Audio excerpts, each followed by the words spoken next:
Hello friends, welcome back to my channel. இன்றைக்கி நம்ம வீடியோவில் இதை பற்றி பார்க்க போகிறோம் அப்படின்னா மட்டன் பிரியாணி எப்படி செய்கிறது அப்படின்றத பற்றி தான் பார்க்க போகிறோம். வாங்க வீடியோக்குள்ளே போகலாம். அதுக்கு முன்னாடி நம்ம சேனலை சப்ஸ்கிரைப் பண்ணாதவங்க சப்ஸ்கிரைப் பண்ணுங்கள். தேவையான அளவு தக்காளி எடுத்து வச்சுருக்கோம். அப்புறம் கொத்தமல்லி, புதினா, வெங்காயம், தயிர், கரம் மசாலா இதெல்லாம் எடுத்து வச்சுருக்குறோம்.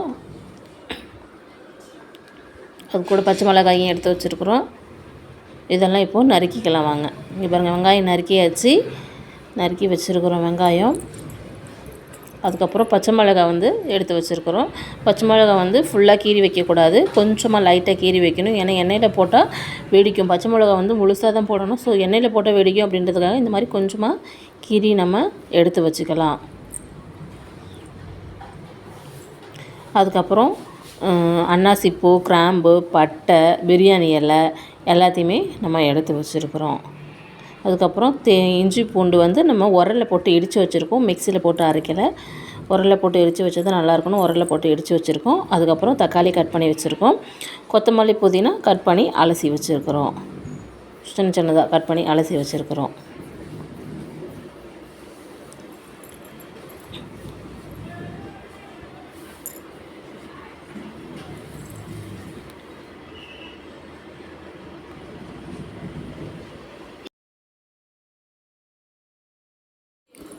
பிரியாணி செய்கிறதுக்கு பிரியாணி பாத்திரத்தை அடுப்பில் வச்சு எண்ணெய் ஊற்றியாச்சு.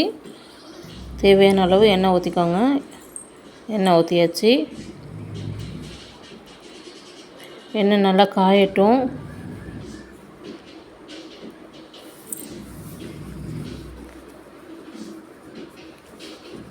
எண்ணெய் நல்லா காஞ்சிருச்சு. காஞ்சதுக்கப்புறம் இது ஏலக்காய் போட்டுக்கலாம். ஏலக்காய் வெடிக்கட்டும். ஏலக்காய் வெடித்ததுக்கப்புறம் வெங்காயம் சேர்த்துக்கலாம். வெங்காயம் சேர்த்து நல்லா வதக்கி விட்டுக்கோங்க. நல்லா பொன்னிறமாக ஆகிற வரைக்கும் நல்லா வதக்கி விட்டுக்கோங்க.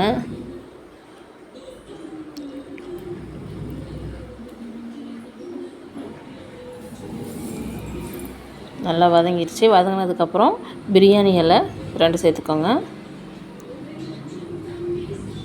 அதுக்கப்புறம் அன்னாசிப்பூ, கிராம்பு, பட்டை இது எல்லாத்தையும் ஒன்றா சேர்த்துக்கோங்க.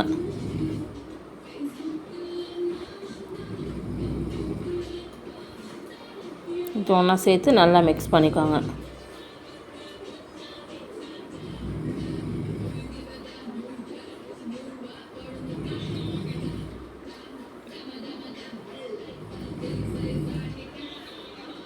சேர்த்து நல்லா மிக்ஸ் பண்ணி கொஞ்சம் நேரம் வேக விடுங்க. அப்படி எண்ணெயிலே கொஞ்ச நேரம் வேகட்டும்.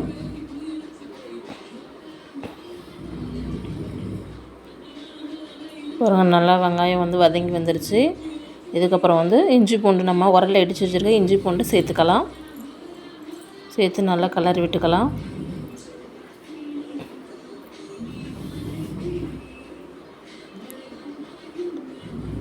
அது நல்லா வதங்கிடுச்சு. அதுக்கப்புறம் நம்ம நறுக்கி வச்சுருக்கிற தக்காளி இதில் ஆட் பண்ணிக்கலாம்.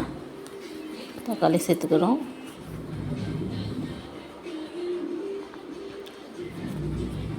தக்காளி சேர்த்து நல்லா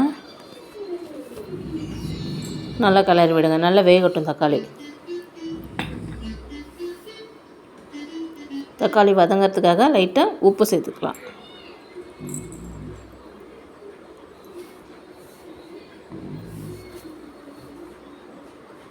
லைட்டாக உப்பு சேர்த்துக்கோங்க. தக்காளி வதங்கவும் நல்லா.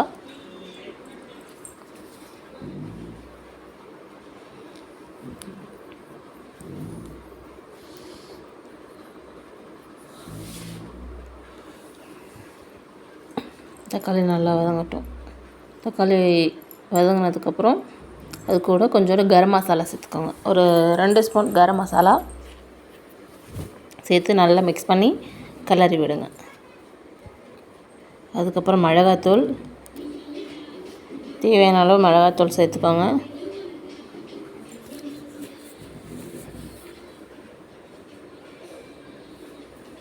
சேர்த்து நல்லா கிளறி விடுங்க. ஸோ அது வதங்கினதுக்கப்புறம் தயிர் 200 ml தயிர் ஆட் பண்ணிக்கோங்க. பிரியாணினாலே கொஞ்சம் தயிர் இருக்கணும். தயிர் இருந்தால் தான் நல்லாயிருக்கும். 200 ml தயிர் ஆட் பண்ணிக்கோங்க.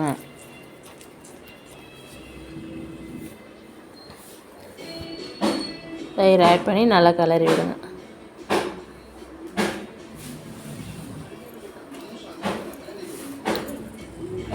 நல்லா கொஞ்சம் நேரம் வதங்கட்டும். அதுக்கப்புறம் நம்ம வெட்டி வச்சுருக்கிற கொத்தமல்லி புதினாவை இது கூட ஆட் பண்ணிக்கலாம்.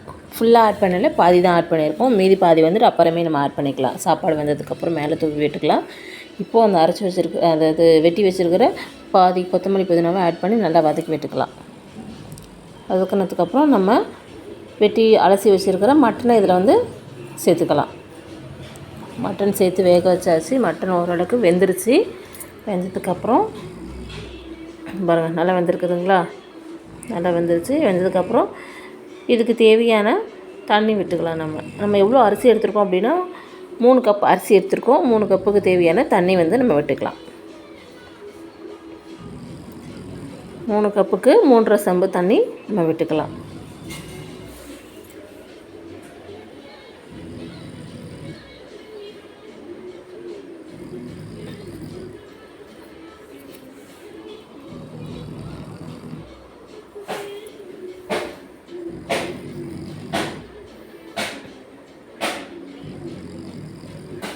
மூணு சொம்பு ஊற்றியாச்சு. 3 சொம்பு ஊற்றினதுக்கப்புறம் ஒரு அரை சொம்பு ஊற்றியாச்சு. ஊற்றி நல்லா கிளறி உப்புலாம் கரெக்டாக இருக்குது அப்படின்னு செக் பண்ணிவிட்டு நம்ம இதை வந்து கொஞ்சம் நேரம் கொதிக்க விடுவோம். கொதித்து முடிஞ்சிருச்சு. கொதிச்சதுக்கப்புறம் இப்போது அரிசி சேர்க்குறோம். நம்ம கழுகி வச்சுருக்க அரிசியை இது கூட ஆட் பண்ணிக்கலாம்.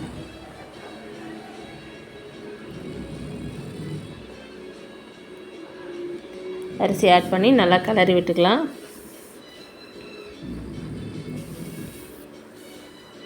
அரிசியெல்லாம் ஆட் பண்ணியாச்சு.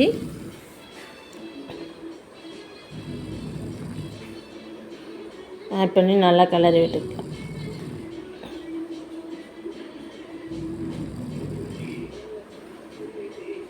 மூடி வச்சிடலாம். கொஞ்சம் நேரம் வேகட்டும். ஓரளவுக்கு வெந்திருக்கு. இங்கே பாருங்கள், தண்ணியெல்லாம் ஓரளவுக்கு இழுத்துருச்சு. இன்னும் கொஞ்சம் லைட்டாக தண்ணி இருக்குது. ஓரளவுக்கு சாப்பாடுமே நல்லா வெந்து வந்துருச்சு. இங்கே பாருங்கள், சாப்பாடுமே ஓரளவுக்கு நல்லா வெந்து வந்துருச்சு. ஸோ இன்னும் கொஞ்சம் நேரம் இருக்கணும்.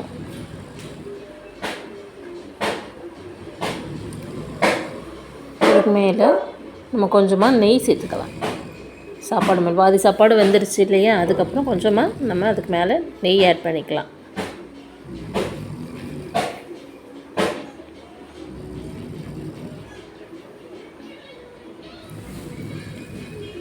நெய் ஆட் பண்ணியாச்சு.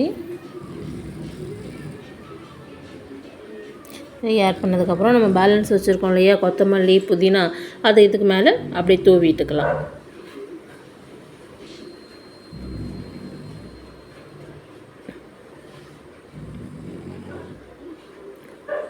தூவிட்டு கிளறி விட்டு இப்போ தம் போட்டுக்கலாம்.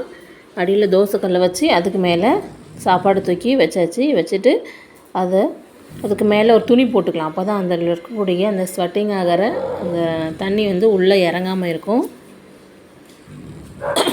மேலே ஒரு டவல் ஒன்று போட்டாச்சு. டவல் போட்டு அதுக்கு மேலே இந்த பாத்திரத்தோட மூடி வச்சாச்சு. மூடி வச்சுட்டு அதுக்கு மேலே ஒரு வெயிட் வைக்கணும். வெயிட்டுக்கு நம்ம என்ன பண்ணியிருக்கோம் அப்படின்னா குக்கரில் தண்ணி ஊற்றி அதுக்கு மேலே தூக்கி வச்சுருக்கோம். ஏன்னா குக்கரும் வெயிட்டு அதில் தண்ணி ஊற்றி வைக்கும்போது இன்னும் கொஞ்சம் நல்லா வெயிட்டாக இருக்கும் அப்படின்றதுக்காக குக்கரில் தண்ணி ஊற்றி அது மேலே தூக்கி வச்சுருக்குறோம்.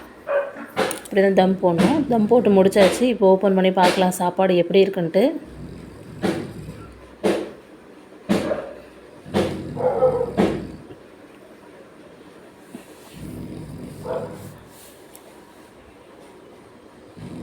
பாருங்கள், சாப்பாடு நல்லாவே வெந்துருச்சு. தம் போட்டது நல்லா பொல பொலன்னு இருக்குது. சாப்பாடு உதிரி உதிரியாக ஒன்றோட ஒன்று ஒட்டாமல் நல்லா இருக்குது. இங்கே பாருங்கள், தெரியுதுங்களா? நல்லா இருக்குது. ஒரு மட்டன் பீஸுமே நல்லா சூப்பராக வெந்திருக்கு. நல்லா வெந்துருச்சு. இங்கே பாருங்கள், நல்லா வெந்திருக்கு. தெரியுதுங்களா?